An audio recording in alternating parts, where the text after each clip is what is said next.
Do we have to start talking about how Quinn Hughes is a puck hog and like needs to take shorter shifts? Like, when does that conversation start? I said it from the start when they worked to appease one single player. There are 23 players on an NHL roster.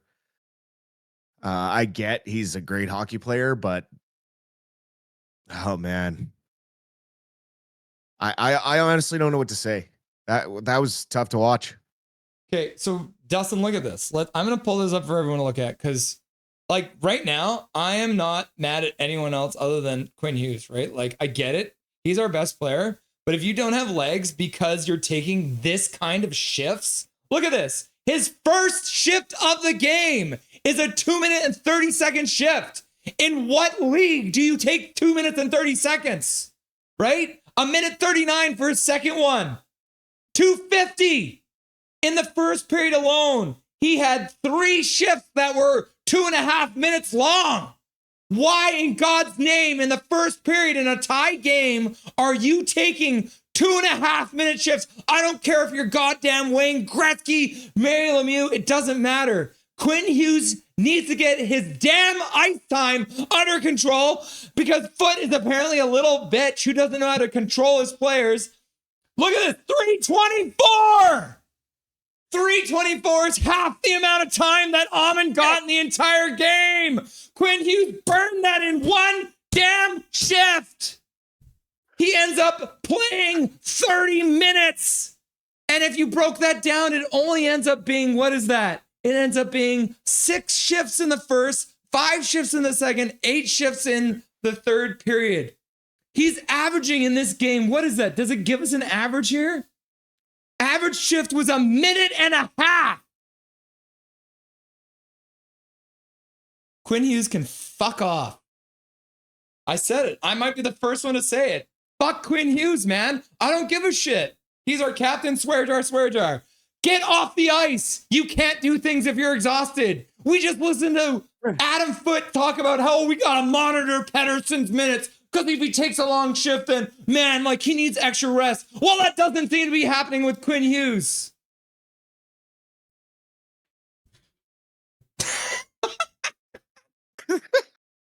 I think that was my first, like full-on rant in a while. That's usually me. Yeah. A role reversal here. Is that what I sound like when I do it? I think you come off a little more calm and collected. I am a hothead, so that's insane, bro. I can't believe that. I knew it was bad, and then I just pulled up numbers, and that's insane. I don't care who you are. If your average shift length is 1 minute 32, you need to give your head a shake. I don't care if you're the best player that we've ever had on this team. If you're not rotating lines, people are going to get screwed over, not get the ice time that they need to even stay in the damn game. Yeah. I mean, you pretty much said it. It needs to be said. It's time to stop being afraid of Quinn Hughes. Like, honestly, and if the entire organization revolves around Quinn Hughes, trade him. He's the only guy without a no move clause, and he's a UFA in a couple of years, so trade him. Let someone else pay him. I don't understand what we're doing. Like, honestly, as an organization, what are we doing? You look at, I was looking at Puckpedia, right? And I'm like, oh, who can we trade? Who can we trade? We got EP40, no movement clause. Brock Besser, no movement clause. Jake DeBrus, no movement clause. Vander Kane, 16 team no trade list, or 16 team approved list. We got Connor Garland with a no movement clause kicking in next year. We have Drew O'Connor with 12 team no trade clause. Teddy Bluger with 12 team no trade clause. Oh, look, Phil Hronek, no movement clause. Marcus Pettersson, no movement clause. Tyler Myers, no movement clause. You're pretty screwed to make a trade in this league if you're saying you don't want to trade any of the prospects and you give everyone on the fucking team a no trade clause. Like, no wonder they can't do anything. Like, I like. Oh, yeah. And Kevin Lankinen, no movement clause. Yeah. Thatcher Demko, no movement clause next year. Like Swerve what Irvin is the says, vision? At this point, I'm like, okay, now I'm questioning Alvin and Rutherford. Like, I was afraid this was going to happen, hiring a rookie coach. Their big knock against why they didn't hire Manny was because he didn't have any NHL experience. Well, you hired a guy with no AHL experience, like no experience whatsoever. He has no idea how to deploy his lines. He finally had Besser, Garland, and Petey together for what, 4 shifts at the end of the third? Like, you have to develop some chemistry, and you have to realize that some guys work with each other and some guys don't. Like, I don't understand where the structure went from the preseason.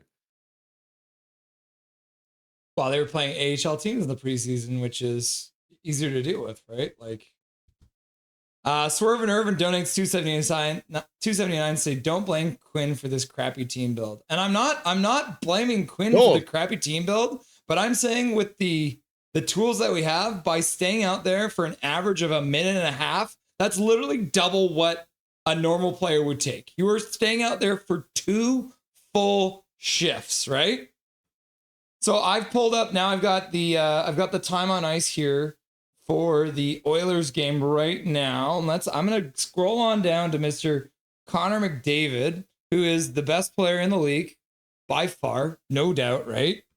And I don't know. Mm-hmm. Oh, you guys can't even see it because it is at the very bottom. So I'll just read it to you guys. Right now, Connor McDavid's longest shift in this game was 2:08. And his average length of shift right now is 1 minute in this game. Right? Where is Crysidle? Starts with a D. Well, I'd be willing to bet that 2-minute shift for McDavid was likely on the power play or the penalty kill. Right? And the longest shift for Draisaitl is 1 minute. Okay, well, you're saying maybe it's because he's a defenseman. Darnell Nurse, longest shift, 1:07.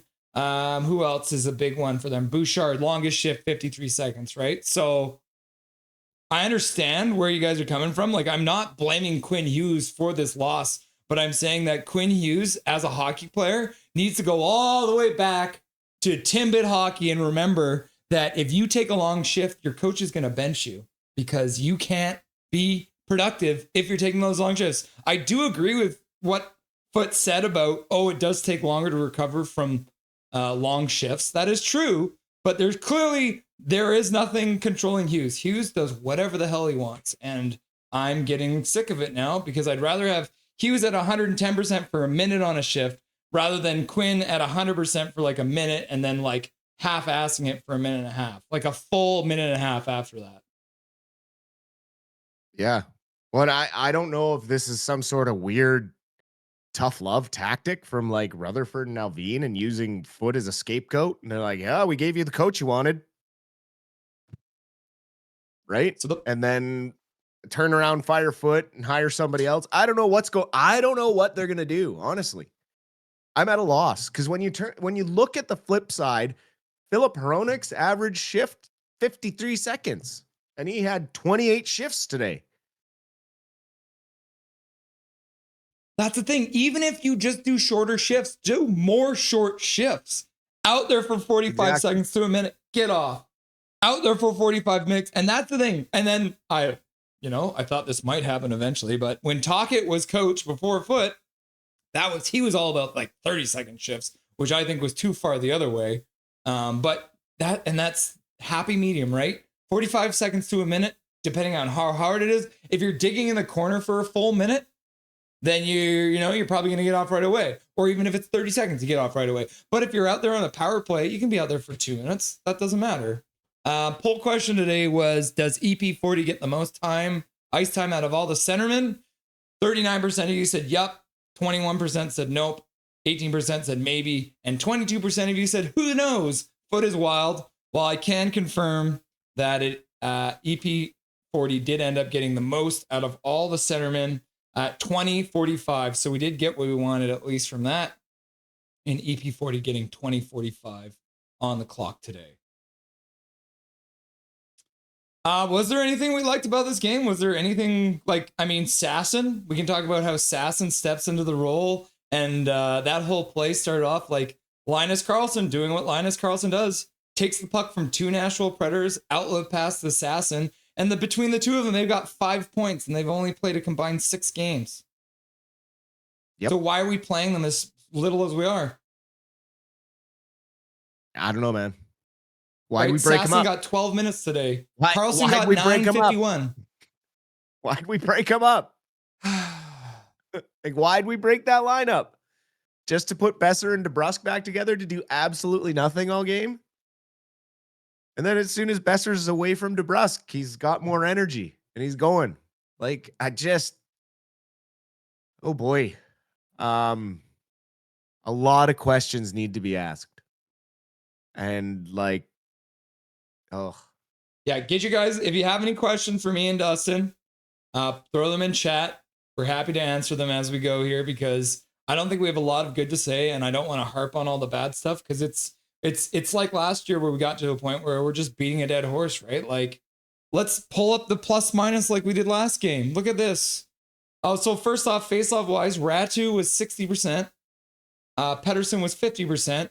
Sasson was only 16%, right? So tough for him. But then we're looking at the plus minus as well. Look at that. Neil Zaman and Max Sasson plus ones, right? Kiefer Sher was a -2. Looking at the defense, Marcus Pettersson -1, right? Like, Sasson's a +1 and he's only getting 12 minutes. Play him more. I don't care. Play him on the wing if you have to. Play Ratu and Sasson together. I don't care, because if you look at it too, they only let 3 people in the entire game that were actually centers take faceoffs. Amon didn't get a single faceoff in the whole game, and if he did, he lost it.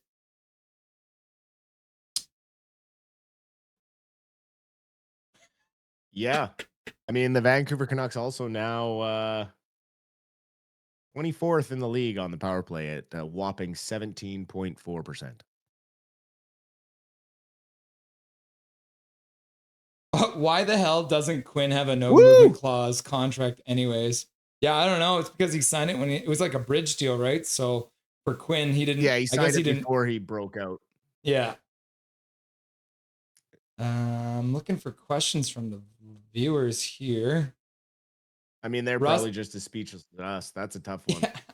Rusty and game. Dusty we should trade the first protected and maybe Mancini for Zaka. Yeah, Colin Whitehead loves Zaka, and I've heard rumors about him coming to the Canucks for years and years. So, I mean, right now the Canucks got to take anything that is out there, and they got to move whatever they can. You know, even even if they do get somebody back from injury, if they lose someone later in the season, they have no depth. And yeah, it's going to cost them, but you got to figure something out.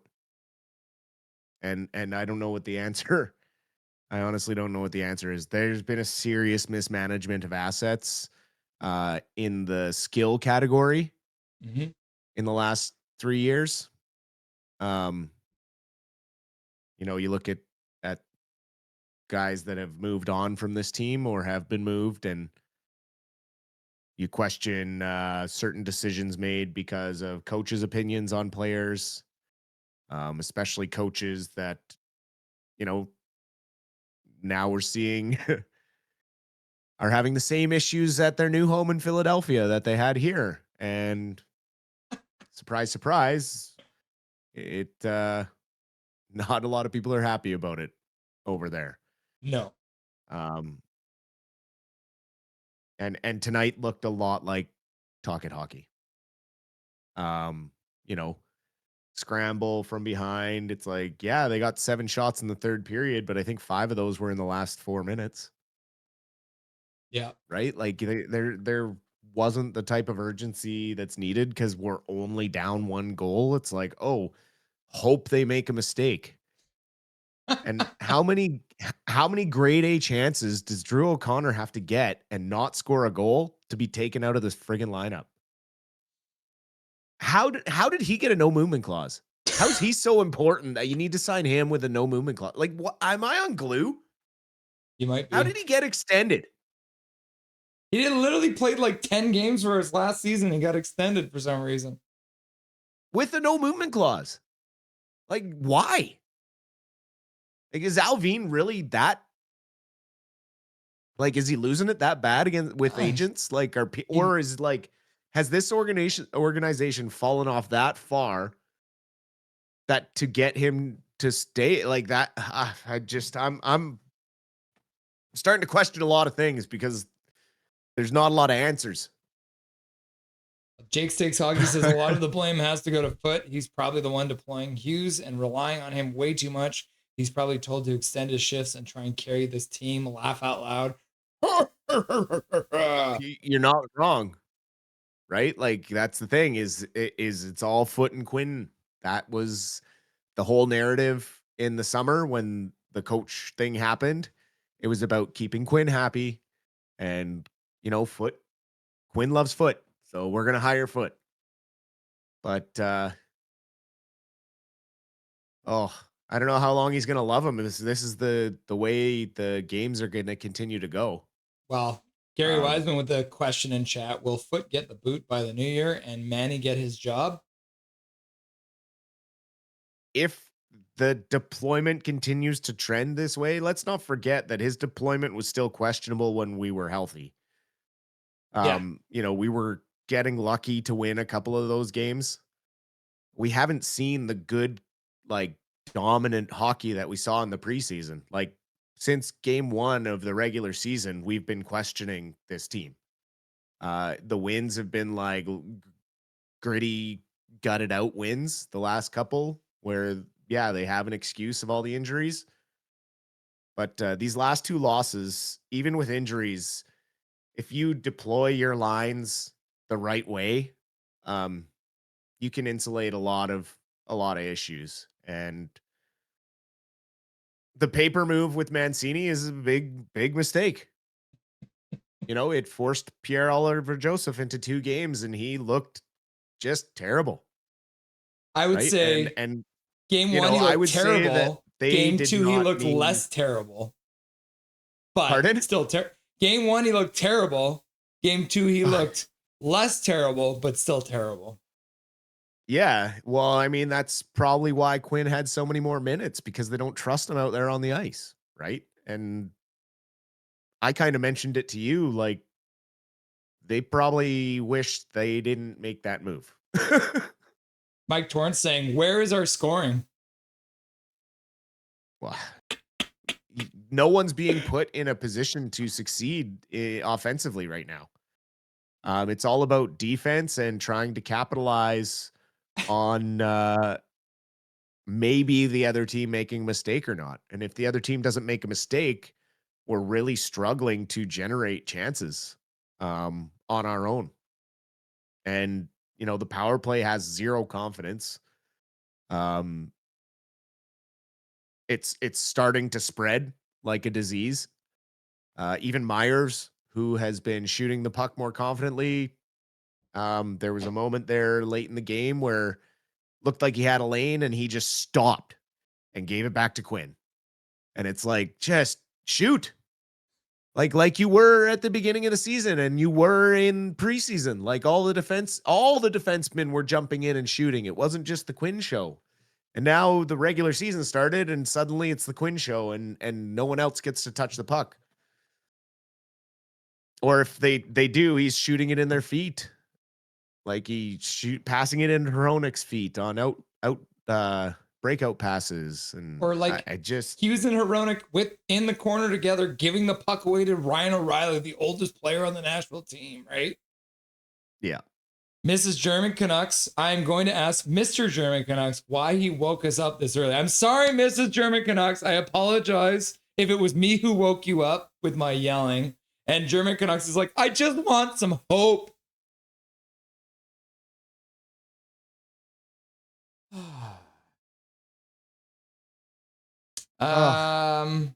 Mike Torrance is like, Petey hurt, DeBrusque hurt, like, is Besser hurt? I don't know. KJ Brazy says, do you guys think a trade is imminent? I hope so. I mean, regardless of the guys coming back, like I said, if one more guy goes down, who are we going to call up? Me. Like if another forward goes down, like who comes up? I know they have this next man up mentality, but that's just a smokescreen for we're scared and panicking. Mrs. German has a question, says, what do we do to win against the Canadians? And hashtag blame Mr. German. I mean, you definitely have to protect against the speed that they're going to bring because they are very fast and they are offense first. They're coached by an offensive forward who has won the scoring title. So, they play a very different style of hockey than we do. And if the Canucks try and play run and gun with them, Cole Caulfield and Ivan Demidov, Lane Hudson, Noah Dobson. These are all very young, like stud hockey players. And, when you look at the difference in depth between our young players and other teams' young players, oh, man, we sure needed to rebuild when Trevor said we needed to rebuild. Yeah, that'll be on a future chapter of Never Boring, the up and down history of the Vancouver Canucks. I'm sad, Russ. Any guess on the 3 stars, Dustin? Oh, I'm gonna say Ryan O'Reilly, UC Saros, and Thatcher Demko.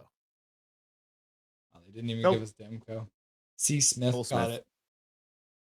Yeah, C. Smith first star with 1 goal, UC Saros with 1 goal against, and then Ryan O'Reilly with a goal as well. So the 2 goal scorers and their goalie. So I don't blame them because I don't think I would give it to any member of the Canucks after this game either. I mean, maybe Demko. Maybe. Top 33 of 35 shots against, right? Like, but again, like you said in the Rusty and Dusty sideshow, like there wasn't that many high quality scoring chances. He didn't get tested with difficult shots. There wasn't really any moment in this game where I was like, oh my God, the Predators are pressing because they're just shooting from perimeter. Like there was nothing really scary. There was one moment where Demko had to make a big save. I think one, and that's it. So, yeah. Calvin's wondering, the guy we just signed to a PTO, what's going on with him? He will be an AHL. He is not on the radar for the NHL. They're just filling out the roster down there in Abbotsford. Because all the roster is up here in Vancouver. Yeah. Like I said, don't have high expectations for the Abbey Canucks to defend the Calder Cup. If they do, then absolutely Manny Malhotra needs to be the coach of the Vancouver Canucks, because if he goes back to back with the roster that he's got right now, my God, the guy's going to be the best coach in history. Yeah. Neil Foster says, I guess Quinn has a foot fetish. Oh, but hey-oh. Oh my God. So Dustin, let's talk about tomorrow night, because we do have some fun going down tomorrow. So it is going to be the Abbotsford Canucks banner raising ceremony. So we are going to be live 4 nights in a row, which is insane. So I have the banner here. So we're going to be doing, me and Dustin both have it. So we're going to be going and doing the banner raising ceremony. So tomorrow night, I still haven't hung mine up yet because I don't want to hang mine up before the team does. Yeah, I don't want to do it either. So that'll go up tomorrow. But yeah, that'll be fun. So it'll be the Abbotsford Canucks versus the Ontario Reign out there in Abbotsford. Game starts at 7. I did talk with Scott Spitter, who's going to be at the game. We're going to have him on pregame. And he was saying the banner raising is scheduled to start right at 7 p.m. So it shouldn't be too much of a delay on the game. So that'll be fun to see as well.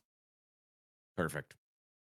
Then Montreal, like you talked about briefly, is in town on Saturday. So that will be another big test for the Canucks. And then immediately the night after, it's going to be the Edmonton Oilers coming through. Like we were just showing you the ice time for the big Oilers. So no rest for the weary as the Canucks essentially, even if we call it a 5-game road trip, have they played 2 games in a row at home yet this year? I don't think they have. They will this weekend. They will this weekend for the first time. So let's see. I'm going to bring it up here for everyone. So the Canucks 1 home game to start. Then they're on the road in Edmonton. Then they're back home in Vancouver and then on the road. So yes, they have not played 2 games in a row at home, and we're now into the end of October. So great scheduling by the NHL so far for the Canucks.